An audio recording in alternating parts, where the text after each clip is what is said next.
ತುಂಬಾ ನಾನು ಜೋರಾಗಿ ಮಾಡ್ಕೋಬೇಕು ಅಂತ ಅನ್ಸಿದ್ರೆ ಏನಾಗುತ್ತೆ ಇಲ್ಲಿ ಕಿರಿಚ್ತೀನಿ ಆಟ ಆಡುವಾಗ ಕೂಗಾಡ್ತೀನಿ.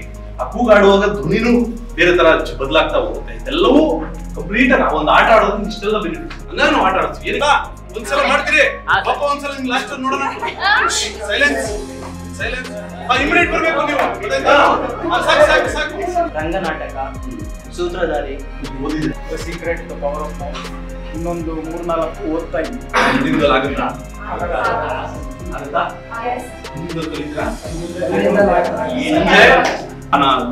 ಜ್ಞಾನವನ್ನ ಸಿಂಧಿ ಮಾಡಬೇಕಾದ್ರೆ ಏನ್ ಮಾಡ್ತಿದ್ರು? ಏಕಾಗ್ರತೆ ಫೋಕಸ್ ಮಾಡ್ತಾ ಇದ್ರು ಆಯ್ತಾ. ವರ್ಷಾನುಗಟ್ಲೆ ಅದನ್ನ ತಪಸ್ ಮಾಡ್ತಾ ಇದ್ರು.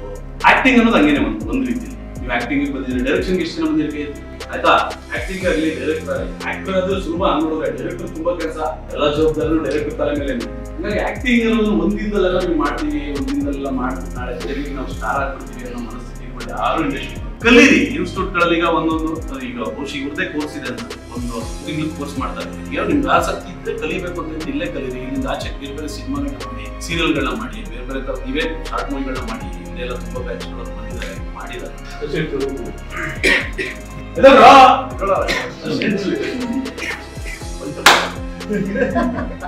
ಇನ್ನೊಂದು